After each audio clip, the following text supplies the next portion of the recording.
you really don't want to start working on a book until you're pretty established in your business is not a smart move if you're really early, just because you've got to get that clear audience fit, really get to know them and what they want and need. You need to have really solid systems because, obviously scaling your business is great, but inefficiency tends to scale in kind of lockstep with the growth. So if your systems can't handle a massive influx of leads or, people wanting to work with you, then you're going to squander a lot of the goodwill and interest that you've generated by promoting this book. Boom, boom, boom, boom, boom, boom. What's up, everybody? You're listening to the Hustle and Flowchart podcast with your boys, Matt Wolf and Joe Fear.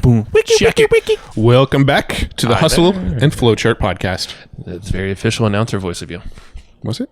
Not really. Not really. I'd like to give you sass, Matt. You're a sassy mofo. We haven't been sassy to each other today too much. We've been... Well, it's early. Usually, well, no, I take that back. You greeted me at the door with some sass, but you've used that joke before. I know. I use it every time you come to the door. Yeah, it's kind of lame. You got to switch it up, man. It's too I'm expecting it too much. What's your joke, Matt? All right. Every time joke. Knock, knock. Who's there? No, you don't say who's there. That's part of the joke. Knock, knock. This is me at Matt's door. I don't need solar panels. I already have solar panels. Great joke, Matt. That's a great joke. Well, it's not a funny joke to you. It's a funny joke to me and Alana because people come to our door all the time and try to sell us solar panels, and I literally point to my roof and go, "You mean like the ones that are right there?" And Can I point they see to them from the front. Yes. Oh, they're just not doing their homework. So like they don't look at the roof to see I have solar panels before knocking on the door and trying to sell me solar panels. So it's funny for me. This is why I live on the top of a hill and no one goes door to door at my house. Not even trick-or-treaters. Definitely not this year. I don't know what's going to happen with that. Yeah, we'll see. All right. On to the topic at hand today. Yes. We're talking about Matt. We are talking about Matt. We're not talking about Matt. We're talking book publishing. Dang but right. This is probably the most deep dive, step-by-step, like fleshed out process for creating your book that I think we've ever talked about. Now, we've had other people on the podcast in the past talk about publishing books.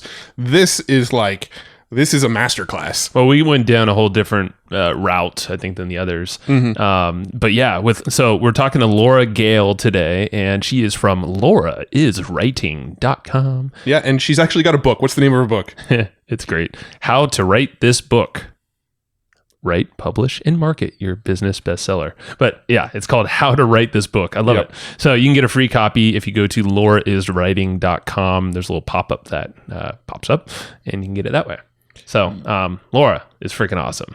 Laura Gale. And like Matt said, she's a ghostwriter. She's an author. She's a reader from forever, like a voracious reader. But at the end of the day, what she breaks down is her process for writing books as a ghostwriter for her clients. But at the same time, she gives you her process for writing a book, like her book actually does as well. And that's why you should get her book if you're interested. And she maps it all out in this episode. Yeah. So you can, listen to this episode and follow along and do it for yourself. You can grab her book, go even deeper on the topic, or you can hire her and her company to write it for you. But either way, you're going to learn the whole process in this episode. Yeah. So I think we should just get into it. Huh? Yeah, let's do it. So we got the notes for this episode, hustleandflowchart.com/comp, or you can text the word comp to 38470. We'll send you the notes that way too. And this one, it's a step-by-step process. So these notes are going to be freaking gold. I'm going to get the notes. I always get the notes because I always get the notes, man. We get them in the mail. It's our company. We can't get rid of our notes. But yeah, you should get the notes. If you don't have those notes, and not just one digital copy of notes is all you need, that's fine. Yeah. Don't be like us. You don't have to be swarmed by notes everywhere. No. hustleandflowchart.com/comp. Grab the notes for this one. Let's go talk to Laura. All right, Laura, we're live. How you doing? Very well. How are you guys? Great. Starting the day out with a conversation about ghostwriting and books and all that stuff. Well, it's ending your day, you were saying. Portugal. Well, it's good at either end of the day. Heck yeah. That's right. That's true. That's a good way to end or start anything. Yeah. Well, thanks for staying up late with us. Yeah. That's all right. So it was, I think it was Molly Pittman that connected us. So I just want to give a shout out there. Yeah, Molly's great. She is. Yeah, she was on the show a long time ago now. I was like, when was Molly on? It was like 2 years ago, maybe at this point. Too many episodes. Can't remember anything. It's getting a little fuzzy now. All the people on here, and you have a podcast too. I know it's a Business of Writing podcast. Yeah, it's called The Business of Writing. I co-host it with Rachel Mazza, who's a direct response copywriter. And we are about a year in. We interview all kinds of different writers. So there's copywriters, other ghostwriters, there are journalists and editors, publication agents, publishers. There's all kinds of folks over there. Nice. So so if you want to know all about writing and some copyright, basically anything writing, that's a place to go then, right? For business. Yeah, we specifically talk a lot about the business side of writing as a career, because there's this myth that writing doesn't pay as a career, and it's just not true if you actually know how to market yourself, which is true of any skill set, of course. But a lot of writers are struggling when they don't need to be. So we're trying to unpack that myth and help people get a little bit further along. Well, it's kind of like podcasting too. Yeah, it's like very similar. Most common thing is like, I don't make any money with my pocket. Well, let's talk about that. There's some strategies. Well, cool. Let's dive in a little bit, and we'll get around to how people can make money off of a book and how to produce the book and all of that fun stuff. But before we do, let's chat a bit about your story. So what were you doing before you're doing what you do now, and kind of how did you get into the publishing and all of the stuff you're doing now? So I was very fortunate to grow up in a family full of readers. You're much more likely to find us all curled up with a book than in front of the TV or doing anything else. So I had sort of been in that mindset ever since childhood, but I went to university to study writing and publishing. And straight out of the gate, got an internship at one of the big publishing houses called Hachette. They're one of the big 4 publishers globally. And they offered me a role at the end of my internship.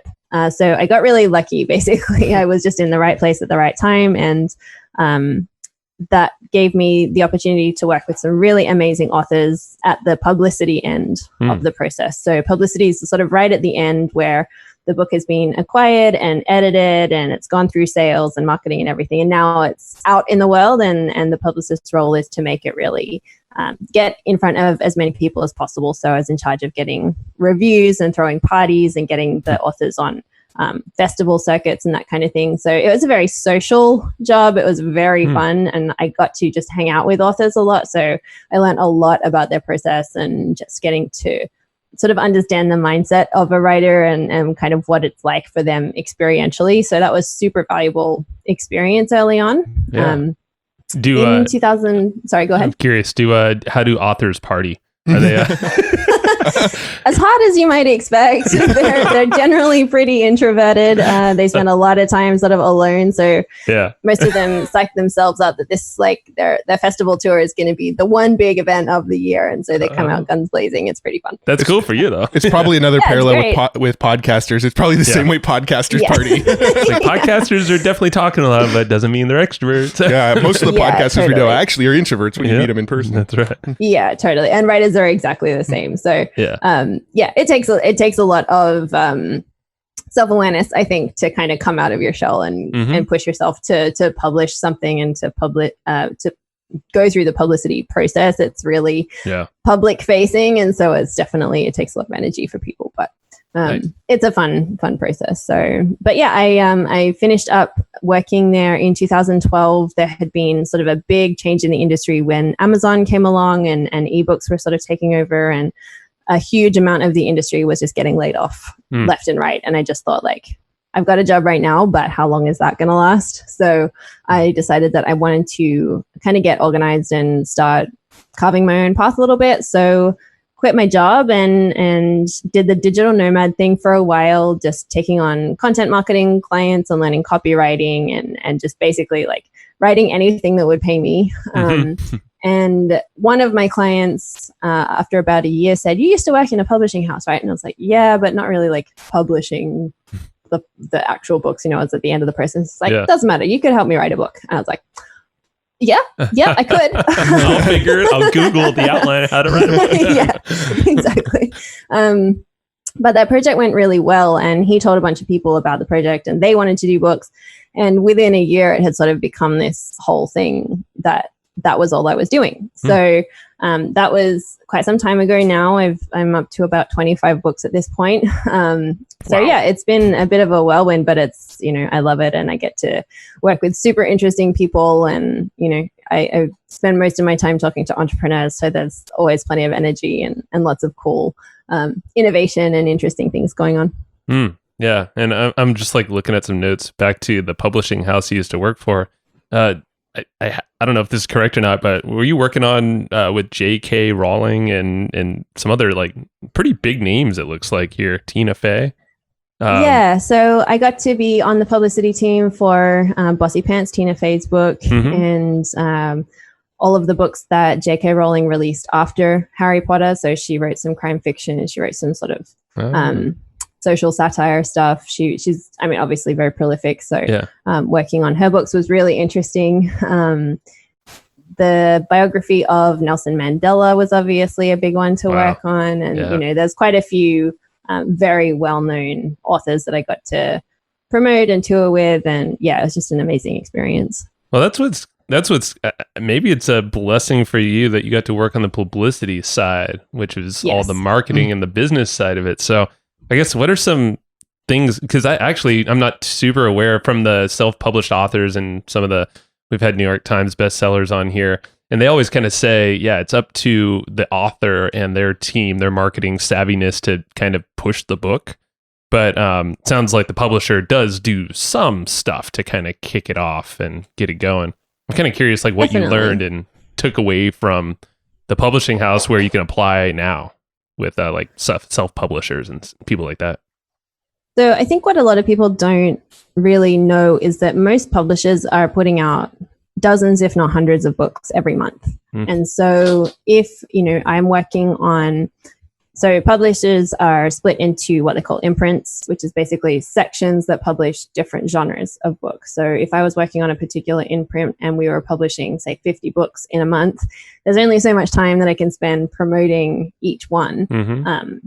So it does really come down to what the author is willing to do if you're in a traditional publishing situation. Obviously, the publisher is going to do as much as they can, but you just have to be aware that might not be that much. Yeah, I mean, there's like 30 days in a month, and they can't even do a single blog post or like a social media post for a book. And, right. So it's a lot.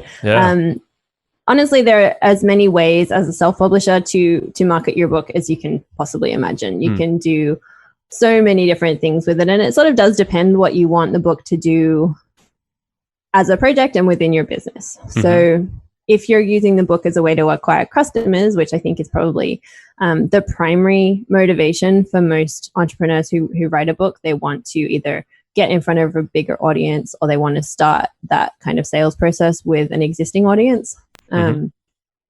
You can, I always think it's best to sort of fit it into what you're doing already that you're really good at. Like, don't try and reinvent the wheel to promote this thing. It's just like any other product launch you would do.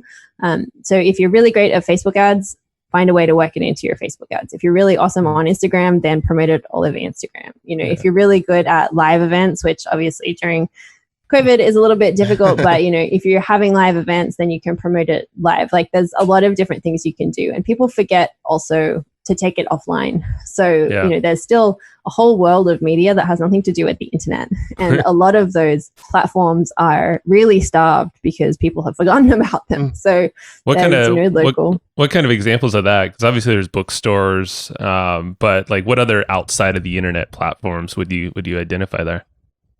So things like your local newspaper, right? You know, your local radio station or TV station. You know, if there's a story of like hometown kid made good, who doesn't want to run that story, right? It's a great way as well to sort of trade up the chain, where if you get coverage on a small station, you can go to maybe a statewide station and say, hey, I've been featured here. Would you also like to run this story? And then you can kind of trade it up that way. So you can get a lot of coverage fairly quickly by focusing on this kind of low competition environment.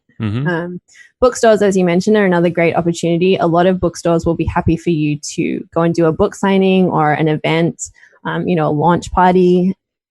There's, you know, there's lots of fun things that you can do in a bookstore, and most bookstores are struggling. So they're pretty happy for any kind of event that will get people in the door.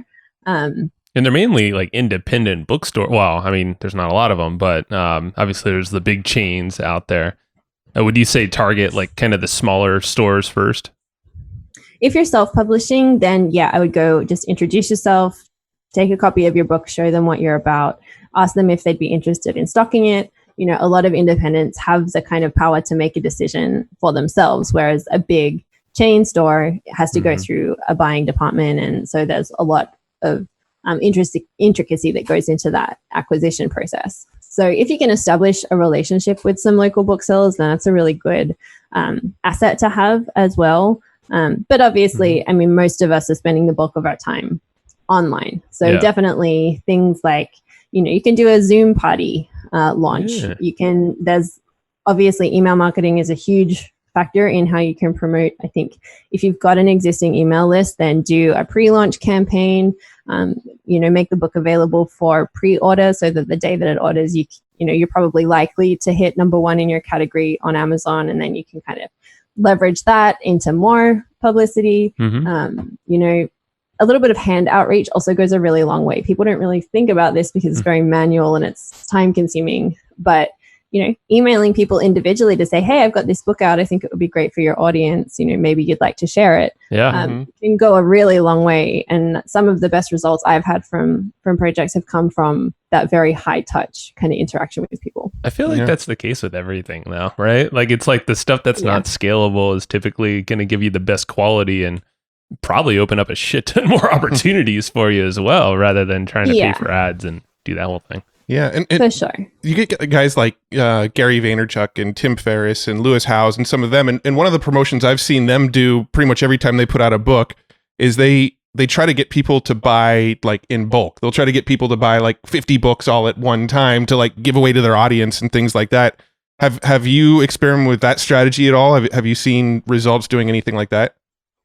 Yeah, so a lot of people I've worked with have partnered with peers, people in the network who have big audiences and do, you know, cross promotions. And it's definitely effective because you're already vetted. You know, you're a known quantity to this audience if somebody is recommending you.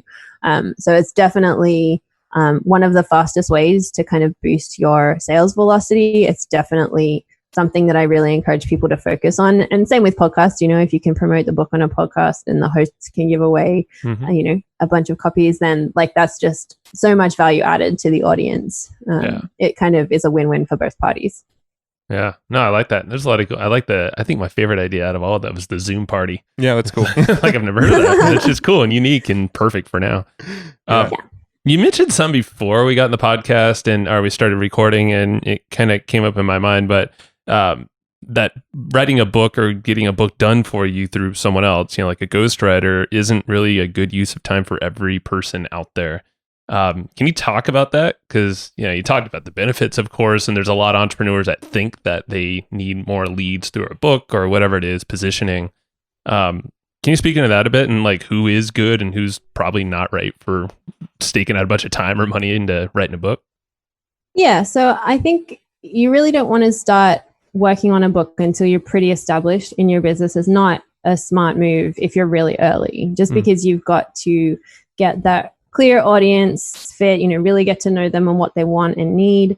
You need to have really solid systems because, you know, obviously scaling your business is great, but inefficiency tends to scale in kind of lockstep with the growth. So if your systems can't handle a massive influx of leads or, you know, people wanting to work with you, then you're going to squander a lot of the goodwill and interest that you've generated by promoting this book. So that's actually you a want really to make good sure point. you've got to be ready, you know? Yeah. So this is something that I really look for is like, are you established? Do you know what you're doing? Can you see clearly where this book is going to fit into your marketing ecosystem? How are you going to handle it if you get suddenly like 3 times more leads next month than you had today? You know, are you ready, basically? So that's kind of the primary thing that I think most people need to look out for. But for, you know, for entrepreneurs, like people get kind of stuck on the idea of whether or not they should write their own book. And honestly, if you love writing and you feel like you're good at it, then go for it. I think that's great. For a lot of people, it's not the highest and best use of their time to write their own book. You know, entrepreneurs are good at a particular thing, and a lot of the time that's a kind of critical part of the business, you know, generating revenue and handling the team and everything. So to take you out of that and, you know, divert your attention for a few months into writing is not necessarily the best option. So if you're in a position where your business is stable and proven, then that's a good moment to think about a ghostwriter. But until that point, I would say just focus on the fundamentals. I think it's like super smart, and I've never thought about it that way. But if you're not ready to scale, because a book is going to be basically your message on scale, especially when you pump some marketing behind there and do these Zoom parties and all that cool stuff. Like you better have your emails dialed in, your sequences, your maybe retargeting, all those ads to kind of show your branding. And I mean, I think that just filter alone will probably be like a lot of people are like, oh, okay, I got to dial in my foundation stuff first and then add this in there. But I know books because we actually saw some books of ours and we did not ghostwrite or anything. We kind of repurposed a lot of our stuff and put it into a book for people to follow. But we saw, I think it was Digital Marketer actually yesterday. You noticed they're running a promo, and then one of the giveaways was our book, or I think multiple of our books. And we're like, oh, that's cool. And we're like, oh, well, that's a power of having a book. Right. They can kind of take on a life of their own. You don't know who's going to pick it up and what they're going to do with it. And so you do have to sort of be robust enough to handle that. Right. So that was interesting. Yeah, Matt, you caught that. So yesterday. Well, it was interesting to me because we didn't know it was going to happen. Right. Well, that's kind of proving the point. Is you never know when someone's going to pick up your book and be like, oh my God, everyone needs this. Oh, I just found myself with 1,000 new leads and my phone's ringing like crazy. Shit. Yeah, my business wasn't ready for this. No. Yeah, no, really. Luckily, we were ready. No, we're all right. But that's a cool filter. So that's a good one, Laura. Yeah, I almost feel like this is we started at the end and now we're working backwards. But I want to talk about how you actually write the books. Because I feel like most people think of the task of putting out a book as this monumentous task that's going to take them a year, and then there's a publishing process that takes another half a year, and then they got to do the press tour, and I think in most people's minds the process that people go through to publish and promote a book is just this monumental thing. So let's sort of dive in a little bit and break down the process that you follow to get these books out there.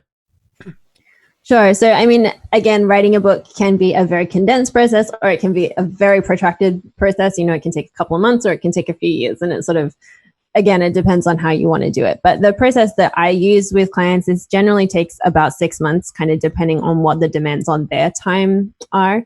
But basically, first, I want to start with a North Star idea. So we want to define the strategic intent for the book. What's the key message of this? What do we want readers to take away?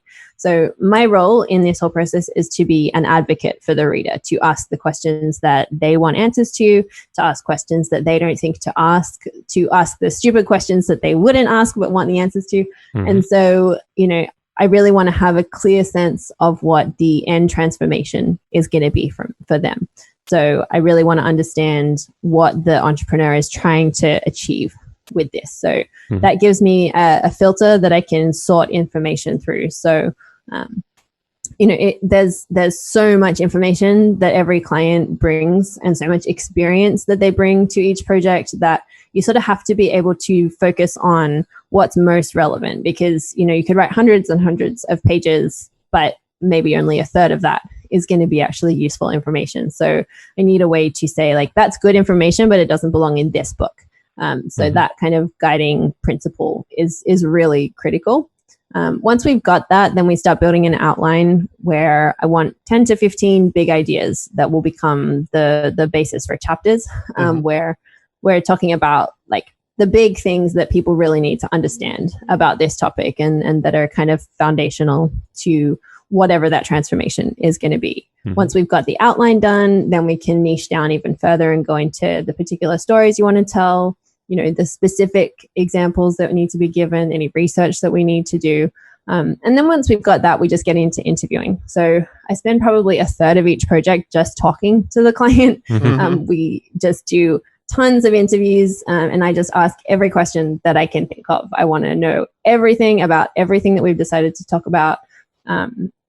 It's often a surprise to clients to realize how personal some of that stuff can get, just because, for every entrepreneur, there's a personal story behind the business story, right? And you get very good at telling your business story in a very polished way. You've told it 100 times, you can reel it off in your sleep, but that's not an interesting story because it's so polished, right? It's hard for people to relate to. There's no struggle in it. It's, you're telling the neat version of the story for brevity and clarity and often, for a laugh. But the really interesting stuff and the stuff that really bonds your reader to you and is going to make them want to take that next step with you is the hard stuff and what led you to being successful. It's very rare that anybody has built a great business without a few things going wrong. Right. So there's those stories are really important, and so we do get into the weeds of how that was. So that's for me a really interesting part of the process, and there's so much to learn there. I would think I'm just thinking it's almost like a podcast. It's like you are like an investigative journalist in a way, just asking every single possible question around North Star, but also those big ideas and stories and stuff like that. Yeah, and just getting into the why of things, because I think it's very easy to give a succinct answer or a neat answer, but to have somebody push back on you a little bit and say, well, why is that? Why did you make that decision? Why did you think that was the right course of action? Those can lead to some very interesting answers. And that's the stuff that I really want to find. So once we've been through all of the interviews, then I go into drafting. I take all of those recordings and turn it into a complete draft, which I then take to the client. We go through some rounds of editing, and then I get the book ready for publication and launch. So when you're doing these interviews, how many hours of audio do you record during this interview process? It depends a lot on how much detail the client wants to get into, but most it would be around the 20 to 30 hour mark. 20 to dang. So when somebody's coming back to write a rough draft, they're basically going through between 20 and 30 hours of transcripts and figuring out what points from these transcripts are worth turning into the book, or is it like the transcripts are the sort of bones of it and then you start removing stuff? How does that work?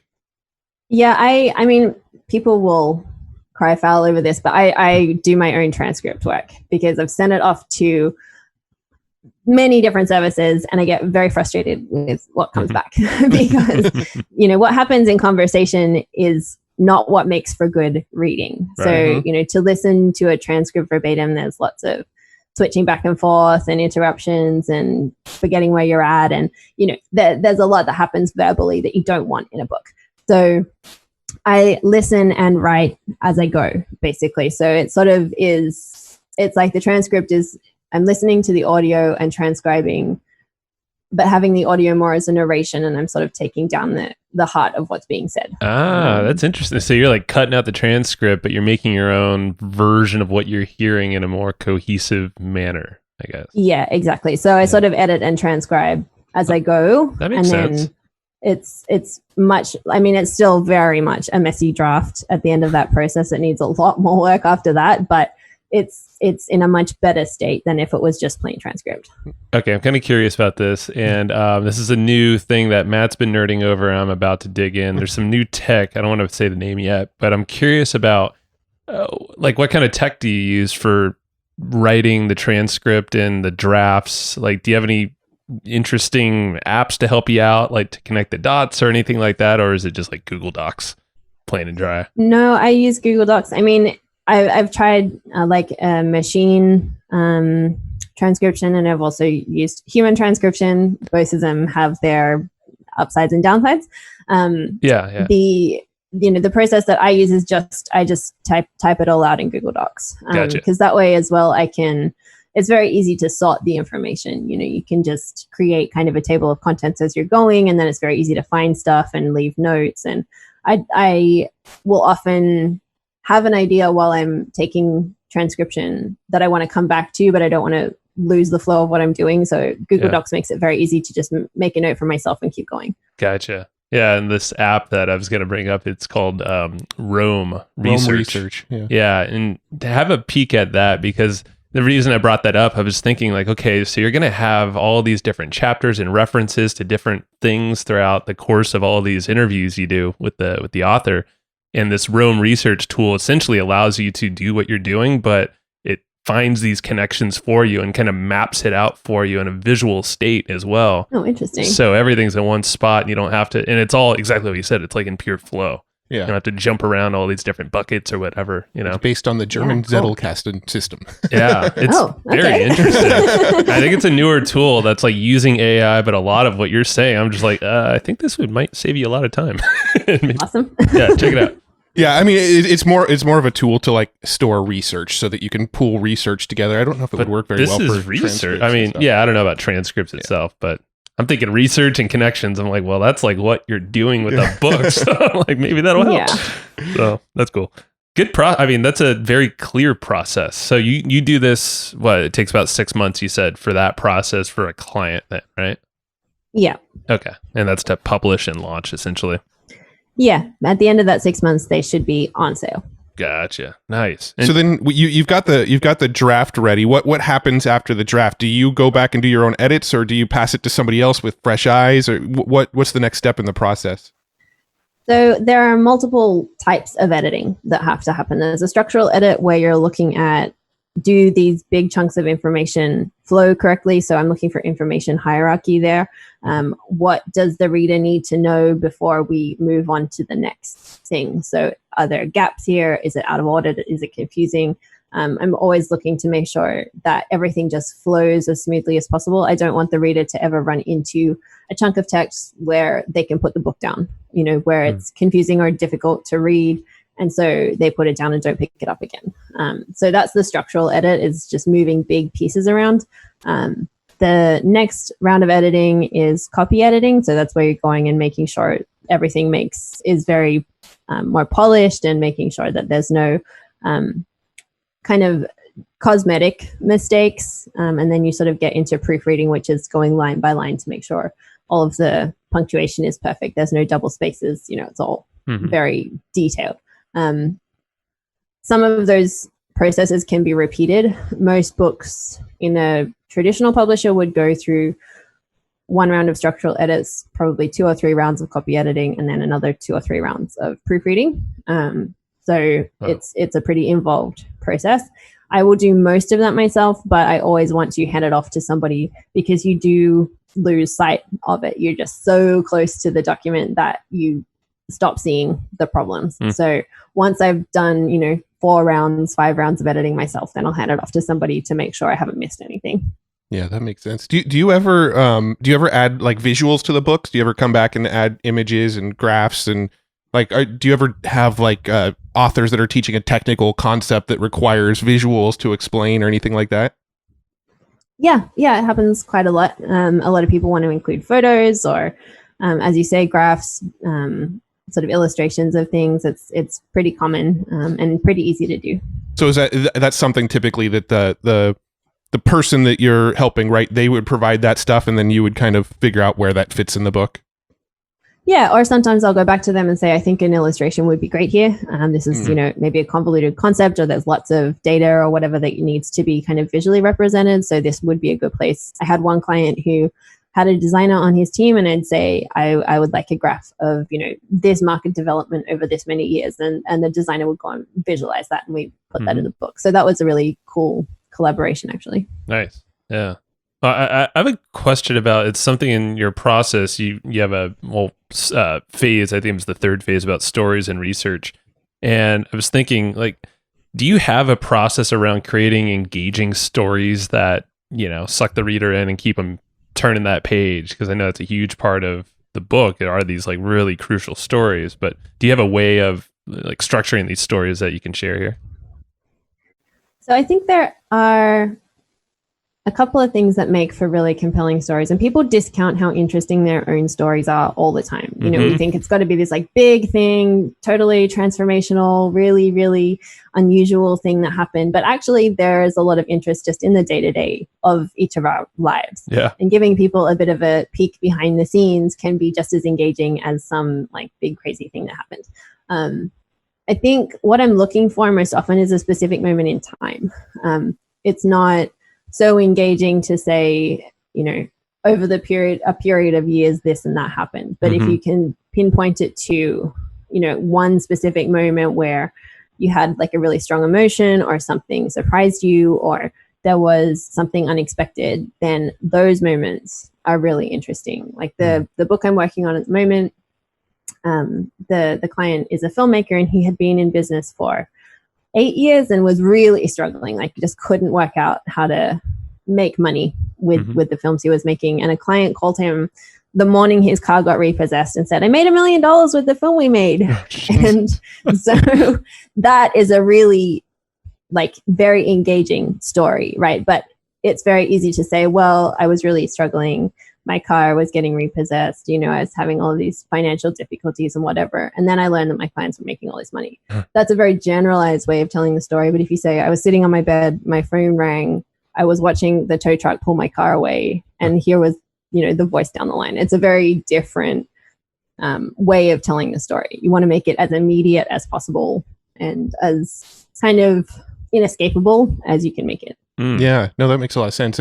Joe and I are actually both reading the same book right now, which is actually fairly rare, but we're reading David Goggins' book, the Can't Hurt Me book. And one of the things that I noticed about that book is when he tells stories, it's literally like he's telling a story that's like an hour window. Like this is what happened over the course of an hour. And he's like breaking down in detail of like, this is the thing. It's never, I did this, and then a few days later I did this, and then a month later this happened, and then 2 weeks later it's like he zooms in, puts a microscope on like a single day of his life, and then explains in detail that day of his life. And it kind of sounds like that's what you're saying. Do you ever follow like the sort of monomyth hero's journey kind of stuff at all, or is that part of your process, or is not really? Honestly, I think story structure and story template is a little bit, has become a bit of an obsession culturally. I mean, storytelling is as old as humanity, right? It's sort of how we have become what we are. And so I think we're overcomplicating it a lot of the time. But the monomyth and the hero's journey are very strong structures. You know, if you're stuck for a way to tell a story, that's a really good template. But like the hero's journey has 17 steps in it or something. Right. Like, I was going to say it's long, huge. Right? Like it's very detailed. And so, you know, if you're kind of forcing yourself through that template every time you have a story to tell, it can take a lot of the dynamism out of it. It takes a lot of the organic kind of energy out of it. Because you're trying to force it to fit, and not every story is going to have all 17 components. So it's a useful structure if you're starting out and you're sort of looking for some guidance. But I think the more you can rely on emotion and specific immediate moments, the stronger the stories will be. Yeah. We could all thank Russell Brunson for bringing that back to the forefront for everybody recently. That's a good point. Forgot about that. But I like that. No, with the stories, that makes a lot of sense because I think a lot of us, I know myself, is like I try to cover way too much in a span of time. It's not just one single like moment, but it's like, hey, I want to cover these like last 5 years for you really quick. Right. It's like, whoa, hold on. That's probably even like when you're, because I know you didn't go on and on with your podcast, you know, your story here on the podcast, and some people will go on for a long time with their story. But like you chose points and times, like the publishing house and some of these cool parties you did, and then you jumped to, you know, kind of another phase. Oh yeah, it's probably so ingrained in you now that you just, that's the default mode. Right. Yeah. And whereas like these people trying to cover everything, it's like, whoa, now I'm not going to remember anything, and it's not as impactful. Right. You lose the important moments in all of the detail otherwise. Yeah, for sure. And just kind of wrapping up this ghostwriting process, I know we're chatting again before we recorded, but there's sometimes shame for the folks who are thinking about writing a book, but then they see the option as a ghostwriter and they're like, wait, is that a cop-out? Like, is that not true to me being an author now? Talk a little bit about that and some of those feelings that pop up.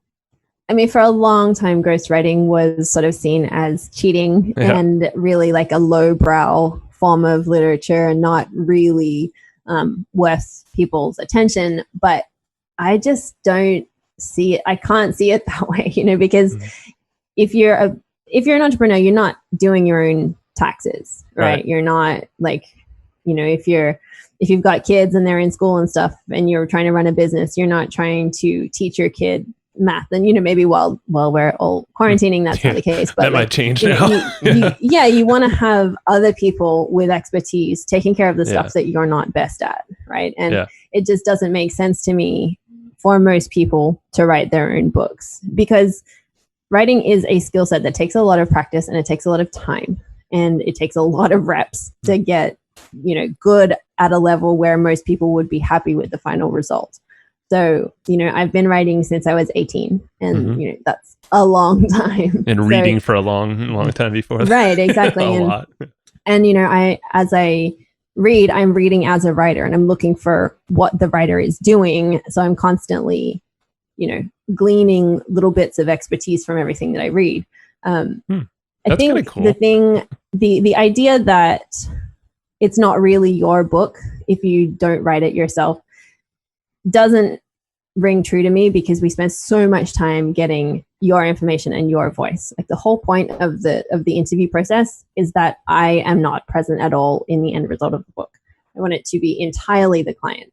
It's got to be entirely their voice, entirely their stories. Like I will do lots of stitching together and smoothing things out, but it's all them. Like I'm not adding stuff that's, my ideas or whatever. I'll add research to support stuff that they've said, but it's all them. And, part of the editing process as well is getting rid of anything that's crept in that sounds like me, right? So, I'm Australian, my partner is British, and so I use words like cheeky, but most Americans wouldn't use a word like cheeky. So, thinking like, is that going to sound like this person, and so I really think all of the material is generated by the client. All of the style of the book is generated by the client. The information that has been filtered in and out, that's all the client. So to my mind, I'm just sort of a vessel for getting it from the client to the reader. I'm just making that transition much easier and making sure that they get to tell the story in as clear and engaging a way as they want to. Yeah, and I don't think most people realize how many books are actually ghostwritten. Oh, I'm sure. So like what? Well, almost every celebrity that you can think of who's published a book was most likely ghostwritten. And then you even have people like Tom Clancy, and I think I heard like John Grisham. I don't know, but some of these like really famous authors, like towards the later end of like their storytelling, they started to have ghostwriters help them along with it too. Yeah. It's super common. Yeah, and I'd be curious to know the percentage of books out there of like the big books that are, like Michelle Obama, like these massive books that are amazing books, and that's what I love. I think for the most part, I would assume they're better books because they're engaging. They have that nice, structure to the whole thing. But then you have those authors that are, to the craft, and that's amazing as well. But like you said, Laura, for sure. So much time, so many reps and dedication. Like as a business owner, come on. Yeah, I'm fairly certain the book we're reading right now, the David Goggins book, was ghostwritten too, because the dude's a Navy SEAL. He's not a writer. He's too busy doing other stuff. He wants to wake up at 3 a.m. and run in the snow with no shoes and stuff. I don't know. Like, got better things to do for him. But that's and like personally, I've had and I still have a pull to write a book of my own, but it would more be for just to get it out of my brain as like I see it. But as like our business, like for Matt and I, we have a few books in mind. Definitely don't want to write those. So it's interesting. You could do both, I guess, Yeah, absolutely. And I often will say to people, like, for your business, it probably makes more sense to have somebody else help you with it. But if it's a personal story, definitely do it yourself. There's going to be a lot of catharsis in that. There's going to be a lot of satisfaction in having done it, especially if there's going to be, people from your life involved in that process. There's a lot of fulfillment and satisfaction that comes from doing a book yourself, for sure. But, it's something that you can work on as sort of a passion project, or, and that's not to say that it won't be a great book in the end and that it, that you won't sell it. Like there's heaps of opportunity for, that I think like people feel like they have to write something really unusual or really different, but all the genres have so many books, right? And there's an audience for all of them. And I sort of think whether you are writing a business book or you're writing a personal memoir or whatever, there's a readership for that. And what you want the readership to do with the book kind of determines who is the best person to write it. That makes sense. Yeah. You could be like my wife and how she wrote some children's books and for the wedding space, but she wrote them in like a few hours. I'm just like, hey, Wow. now you can call, well, I mean, I don't know, like these little rhymes and stuff flow out of obviously a different style of book, but it's just kind of funny. It's like, yeah, it could be like just a kid's book, 10 pages Right. long. It doesn't have to be complicated. Exactly. Yeah. Keep it simple if you want to get that author title of him. But yeah, Yeah. for obviously not for business, probably. Yeah. Well, so this, I think the last topic that I really want to dive into is once somebody has a book, how do they make money from the book? Because I know ROI. How do they ROI? How do they make sure that all that time that was put into producing this book, how do they actually make something of it? How do they grow their business off the back of a book? How do they, are people actually making money off the book, or is the money coming on the back end? What's your philosophy towards actually monetizing off this book? So my view is that most entrepreneurs are not going to make ROI on the front end sales of their book. There will be some revenue generated by that, but mostly they're going to see the ROI happen on the back end. And so I always advise people that it's best to use the book as an acquisition tool. It's a front end offering. The reason also that I say that it's a good option to be pretty established in your business and be very, be a few years into the business is that mostly those companies have already got a high ticket offer. So if you're going to make significant amounts of revenue, you want the book to be leading to a high ticket purchase. So, ideally when I talk to a client, I'd say, how many copies of the book or how many of your high ticket items do you need to sell for the investment on the book to be worth it? And if their answer is 1 to 5, perfect. Yeah. That's great. That's a no-brainer. Yeah. Right. Exactly. So it makes it really easy for them to see how it's going to become valuable. So yeah, that's kind of my major focus is like set it up from the beginning that it's going to lead people to that high ticket purchase. It's a very low cost acquisition funnel. To run ads to a book is pretty cheap, and it's very easy to do. It's very easy to nurture them, through an email funnel and then into whatever your sales process is. Because once people have read your book, they know you. They like you, they trust you, they get what you're saying and what you're about. And if they have a physical copy of the book, then you've been in their house with them. It's a really personal, kind of intimate relationship that you've started with somebody. And so it's not uncomfortable for them to look at a high ticket item and say, yeah, that sounds like a good fit for me. Yeah. So it also sort of positions you top of mind constantly, because if they're looking at your name on their bookshelf all the time, there's nobody else that they're going to work with, right? So making sure that you've got your high ticket item set up and ready, I think that's kind of your primary focus. Yeah. But there's a lot of other ways that you can leverage it for a return as well. And I think, obviously going on podcasts is a great way to get publicity and to sort of start generating more of that qualified lead flow. And a book is a really great way to open a conversation with hosts to get yourself onto podcasts. It's also a really good way to start getting speaking engagements, to, get that TEDx talk that everybody wants to do. It really positions you as an expert. And so you can start charging for speaking events. You can start charging for appearances. And, it means that you open up this whole other revenue stream. And, there's also a lot of joint venture opportunities that can come out of a book, partnering with people who have complementary products or offerings. And, it just means that you have a greater reach and a greater choice of what you focus on. Yeah, that makes sense.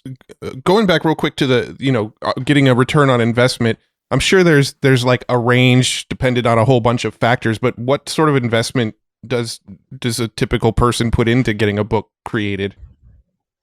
So, I mean, obviously, as you say, there is a range. And I think, if you're starting with somebody who's pretty new and it's one of their first projects, you can sort of expect to pay in the 10 to 15,000 range.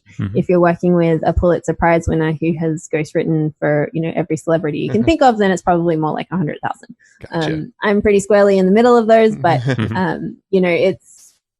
there's not that many ghostwriters out there. There are a couple of big services that do it. And it really just sort of depends on what kind of experience you want to have. Some people want to just work very closely with one person. Other people are comfortable kind of working with a team and working with multiple people. So yeah, it does come down to sort of how you want to do it and how much experience the writer has. Yeah. And that makes a lot more sense with the whole high ticket sales on the back end. It makes all these, because we've chatted with some other, ghostwriters, and I think you've laid it out probably clearer than, most here. And, that the investment into this, if it's a good fit, should be a no-brainer. Mm-hmm. Like that was my feeling when you described, how many is it? 2 to 5 on the back. Oh, okay, do it. Because think about the scale of what you can then, create in that funnel, however you promote the book.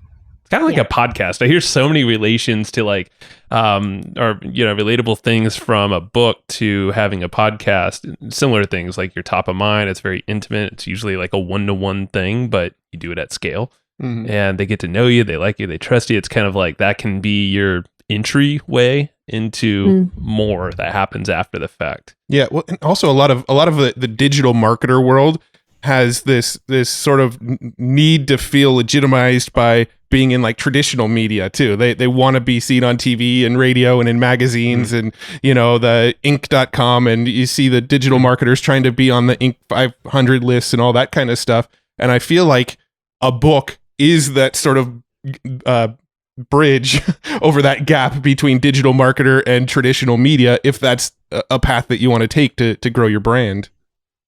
Yeah, absolutely. I mean, culturally, we look at authors as kind of the ultimate expert. You can't write a book unless you're an expert about something, right? So it definitely does bridge that gap, and it gives you a legitimacy in the eyes of traditional media as well. So they do take you more seriously and are much more interested when you've got something tangible to hand them to prove it. Yeah, I could see that opening so many doors, even just to getting on podcasts. Like we get pitches all the time, and I mean, we are seeing a lot of people who have books. It's like our filters are pretty strong, but I could see if you had a book and, if you're comparing this person to this person and they're kind of like, maybe they're both salespeople. You're like, oh, this one wrote a book and actually looks like really good. And this one, what do they have? Well, they're just pitching themselves. Like, cool, I'm probably going to take the person with the book. Right. And I mean, it carries to pitching yourself to anybody, right? Like if you're trying to get, that one dream client, you just can't get hold of them because their secretary is like, a hydra. You can, you send them a physical copy of your book with a personalized note and say like, chapter 3, I think is going to be super relevant to you. I'd love to chat with you about it. I'll call you next week. That's cool. No secretary is going to throw that book in the trash. And then put a big confidential sticker on the front of the package. You've suddenly got a direct line to this person that you didn't have before. And it's because people take books really seriously. That's a very good point. Yeah. And I like that strategy, like actually calling out specifically like, hey, read this chapter or this section for this reason. Not everyone's going to have time to read the whole thing. So point them to the thing that's most important. Well, see, that's another thing that for as a podcaster, we get a lot of books in the mail, and like some people kind of guilt you a little bit because they like follow up. Seriously, like I have one in our support right now, and it's very interesting. I'm like, whoa, hold on. But I like the fact that like, hey, here's a little bit for you, and like here's where you can focus. Here's why, how it gives value to you. I think using it as a tool, but being strategic with that tool is smart. Don't just like scattershot and expect everyone to consume your stuff. So it's interesting. Yeah, I guess there's always a balance there. So you got to think through how you're presenting this thing. So I have a quick question. This might be kind of a dumb question actually, but I'd still love your opinion on it. Do you have a philosophy behind like what goes into a book cover, like the design of a book cover, what it should look like if you wanted to get attention on store shelves or on, Amazon listings or things like that? Is there any sort of process that you have for actually designing a cover? So this is an age-old debate. Everybody's got an opinion in the industry. Honestly, there are trends in book covers like there are trends in just about everything else.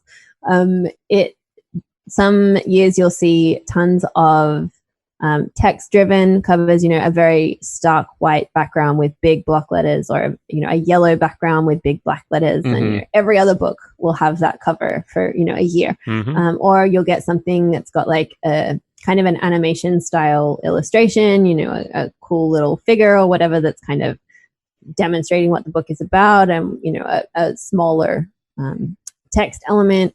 Other years it'll be very photographic. So it really sort of depends on what's trending at the moment, which I hate to say, but one thing I like to do with clients is have them run a 99 designs competition for their book covers. So we write a brief for what the book is about, and kind of who the audience is and the key elements that it needs to have, and then we put out a competition on 99 designs. You'll get, say, 100, 200 cover designs back, and then you pick 10 or 15, and then you can turn it into a contest. So you can put the contest out to your audience, so people who are likely to be your readers.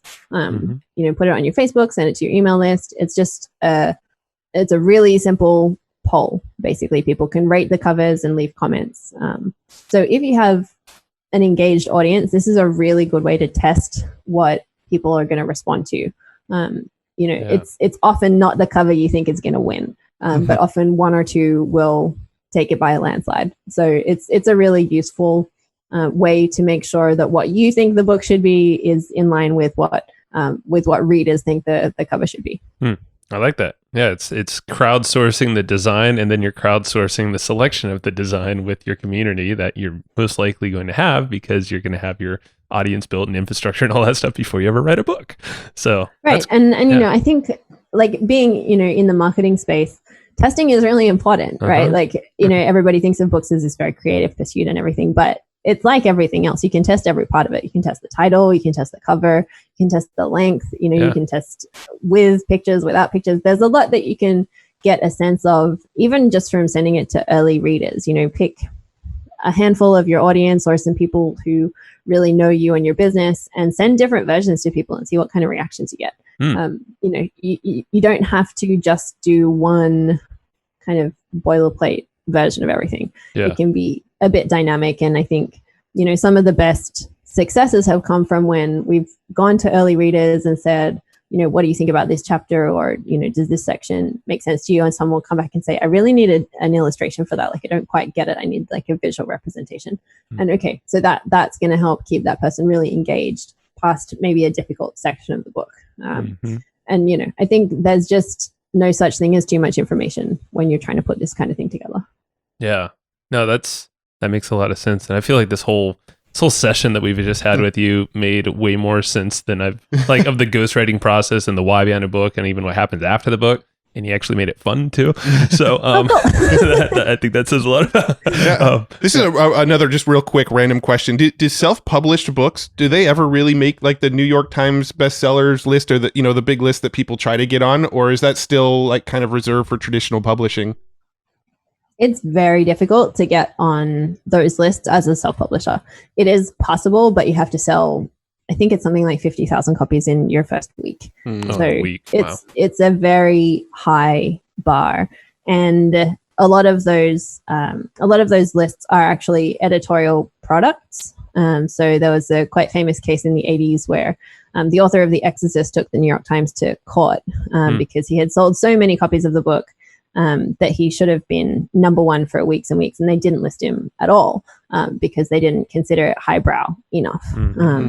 And the Times won because the list is a product, like a curated product, as part of their brand. And so, there is an element where they want you to kind of to have the cachet of a traditional publisher and to have gone through bookstores.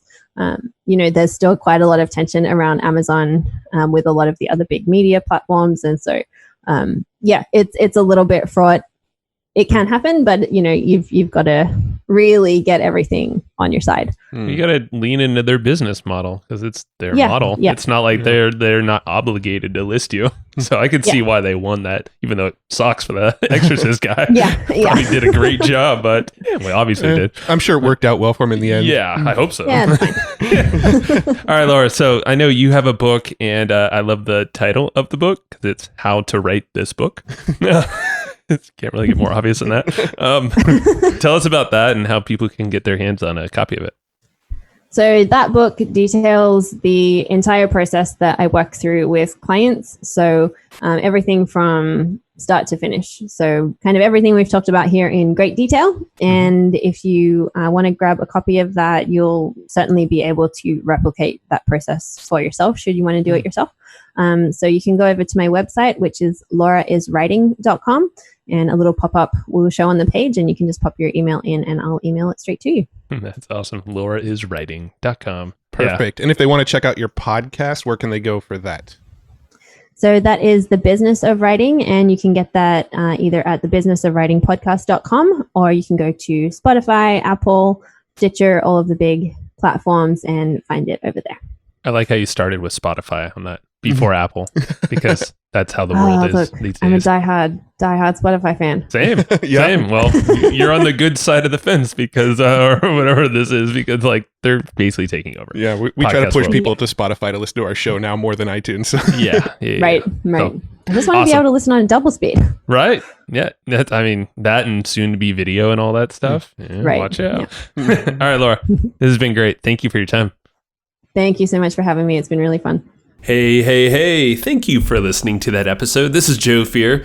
I'm sure you probably already knew that. And Matt is not here right now, but I'm pretty sure he enjoyed the episode just as much as you and I did, because, he went into the production of kind of making that thing right along with me. So thank you very much. And I want to give a quick shout out to our buddies over at Easy Webinar. These guys have been supporting us for a long time. And Casey Zeman is just a super good guy all around. He's actually been on the show before. He's the founder of Easy Webinar. So if you look up Casey Zeman on any podcast platform you're listening to, go check him out. Go check out his backstory, what he's all about. You can learn a lot about webinars as well. And right now, Easy Webinar, these guys are actually hooking you up with a great trial. It's a completely free trial to test out their software, soup to nuts, check it all out and see if it's a good fit for you. If you go to easywebinar.com/hustle, that's HUSTLE, if you didn't know how to spell hustle, there you go. So if you go to easywebinar.com/hustle, you can go grab a free trial. And Easy Webinar literally lives up to its name. It's super simple. Super easy. And it does all the stuff that you're looking for in any kind of thing with webinars. They literally cover every single type of webinar you possibly can do. So from live to automated to scheduled at specific times and all these crazy features in between. Can't even list them all out. I'll be here way too long. They give you a ton of advanced analytics, what's working, what's not during your webinar based off all these actions. You'll see who attended, how long they stayed, if they clicked the offer or if they didn't. Basically, you're going to make more money and you're going to work less with this thing, and you're going to create better relationships with the folks that are listening because it's a good experience. You want to give that good experience along with some great content, of course, and a killer offer if that's what you got for them. So go try it out yourself. Go check out easywebinar.com/hustle. That's easywebinar.com/hustle. Alrighty. So that is the end of this episode. Thank you so much for listening to this episode, enjoying it. Hopefully you did. I'm pretty sure you did if you lasted this long. And go check out Easy Webinar when you get the chance, and we will talk to you next time. Bye-bye. Thanks, everybody, for listening to this episode of the Hustle and Flowchart podcast. Before taking the time to listen, we want to give you something a little bit special. Every single episode that we do, we actually have somebody on our team take notes. We basically have a Cliff's Notes version of every episode where you can go and find all of the tips and tactics that they laid out, all of the resources that they laid out, all the good stuff from this episode. We actually have a nice simple notes version that you can find on our website. So go to evergreenprofits.com, find this episode that you just listened to, and give us your email address and we'll send you the notes. Thanks for listening.